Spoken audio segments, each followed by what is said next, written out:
जगभरात धावणारे ट्रक आपण पाहतो, परंतु भारतात चालवल्या जाणाऱ्या ट्रकच्या मागे लिहिण्यात आलेली शायरी, स्लोगन यांची खासियत ही वेगळीच असते. पण प्रत्येक ट्रकच्या मागे हॉर्न ओके प्लीज असे जरूर लिहिलेले असते. हे तुम्ही पाहिले असाल.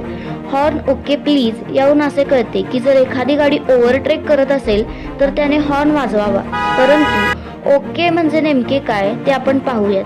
ट्रकच्या मागे ओके लिहिण्याची सुरुवात ही खरं तर दुसऱ्या महायुद्धापासून झाली होती. ट्रक नेहमीच आर्मीसाठी गरजेचे होते. ट्रकमधून सैनिक आणि हत्यारे यांची ने-आण केली जात होती. दुसऱ्या महायुद्धाच्या वेळी जेव्हा डिझेलची कमतरता भासली होती, त्यामुळे ट्रकच्या डिझेलमध्ये केरोसिन मिक्स केले जात होते. केरोसिन असलेल्या ट्रकचा अपघात झाल्यास तो लगेच पेट घ्यायचा. याच कारणामुळे इशारा देण्यासाठी ट्रकवर ऑन केरोसिन लिहिले जायचे.